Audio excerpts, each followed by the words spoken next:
Welcome back to my channel, back to my recent collection of stories called In Search of My Lost Lives. I'm going to read a story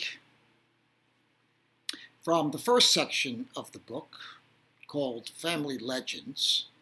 This story is titled Crabbing with Uncle Carmine. My mother warned me about Uncle Carmine. He's not Napolitan. He's Sicilian.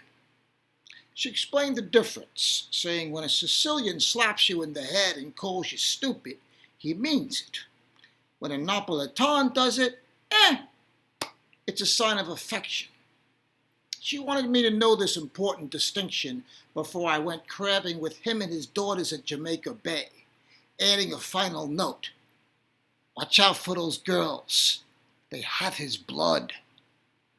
They were twins, 14 years old, named Carmen and Camilla, which sounds like a Gilbert and Sullivan vaudeville act, though there was nothing entertaining about them. They wore matching beehive hairdos, making them look 10 feet tall, twice their actual height. They were cigarette-smoking, tough as nails, foul-mouthed girls, talking from the sides of their mouths, which didn't appeal to me, believing as I did that girls should emulate Donna Reed, not Edward G. Robinson. They didn't go to school, at least most of the time they didn't. That's another reason, aside from their being Sicilian, my mother warned me about them. Uncle Carmine wasn't a blood uncle. He was a neighbor who I learned to call uncle from the time I could talk. I liked him. He let me touch his muscles. He showed me his medals and his army uniform from World War II. He bragged about making money from gambling. He bet on horses and baseball. He played poker, craps, pitched pennies.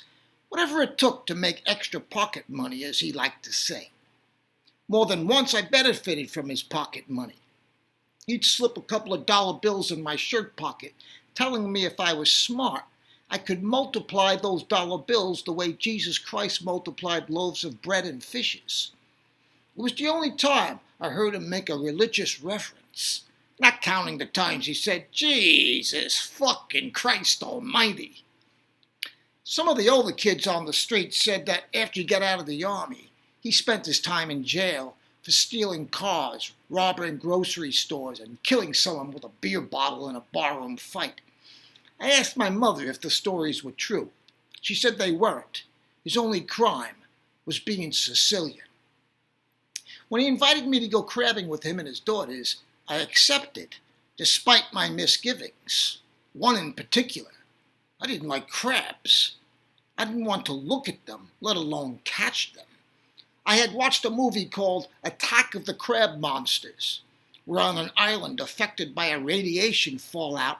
Giant crabs wreaked havoc on a team of scientists, snatching them one by one in their razor-like claws as the earth shuddered and crumbled, assaulted by a tidal wave of terror, signaling the end of the world as man had known it. You couldn't tell me it was just a movie. Movie or not, that impression stayed with me, making me wary of even the tiniest of crabs in the fish store window swimming in glass containers. What if a radiation fallout occurred where I lived?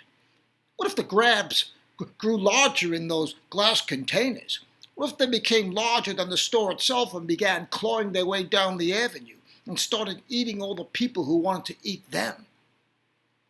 I set aside my misgivings and went with them, believing it would be rude not to accept an invitation. They stationed themselves 30 feet apart to cover as much of the water as they could to catch crabs in different areas. At first, they told me to stand back and watch until I was ready to do what they did. I watched them throw nets in the water and pull them back up. They caught dozens of crabs of all sizes. They threw the small ones back and kept the big ones, putting them in a large bucket. I couldn't believe the way the girls handled the crabs with their bare hands, throwing them in a bucket, showing no fear that the crabs would bite or claw them. I assumed they hadn't seen Attack of the Crab Monsters. I asked them if they were going to eat all the crabs. They looked at me with their matching eyes, lips, and nose, their identical beehive hairdos. I had no idea who was Carmen and who was Camilla. One of them said, "We're here to make money, not eat crabs." I asked how they were going to make money. The other twin said, "What are you, stupid or something?" I didn't speak after that. I looked at the crabs moving their claws, sliding their mouths open and shut. I looked at one. He looked at me, his little eyes blinking. I heard him say, "Go ahead, boil me, eat me, if you dare. Just know this, I know where you live, and when the radiation fallout occurs, you'll be the first one I come for." I walked away from the bucket. Uncle Carmine asked me if I was ready to catch crabs. He didn't take me to be a spectator. Everyone had to pull their weight. He handed me a net, told me to position myself 30 feet from him. Could I do that? Throw the net in the water and pull it back up full of crabs like the rest of them did?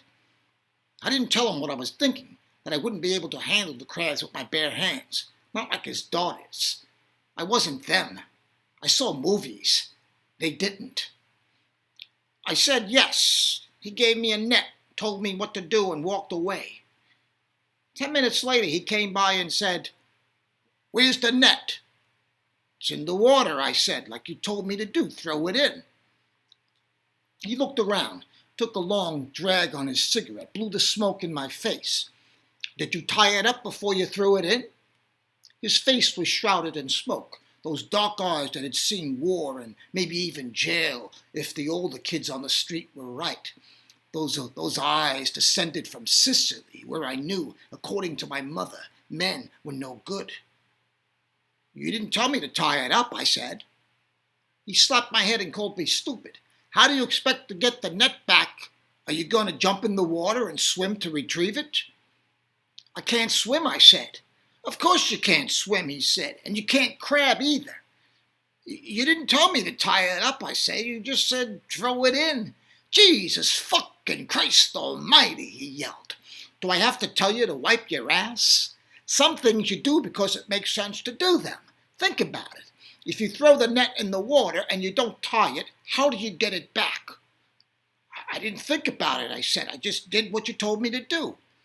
"What if I said jump in and catch the crabs with your teeth?" he shouted. "You going to do that?" "No," I answered. "I don't swim." He slapped my head.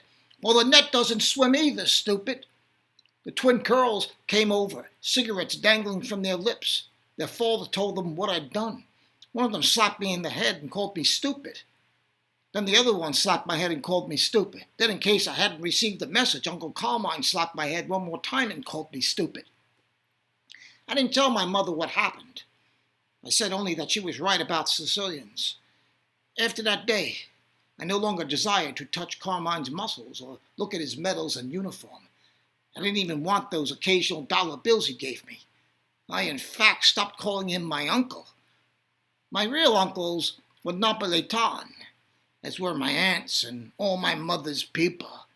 I just wanted to be around them, because I knew if they slapped me in the head and called me stupid, they would do it in a way that made me feel loved.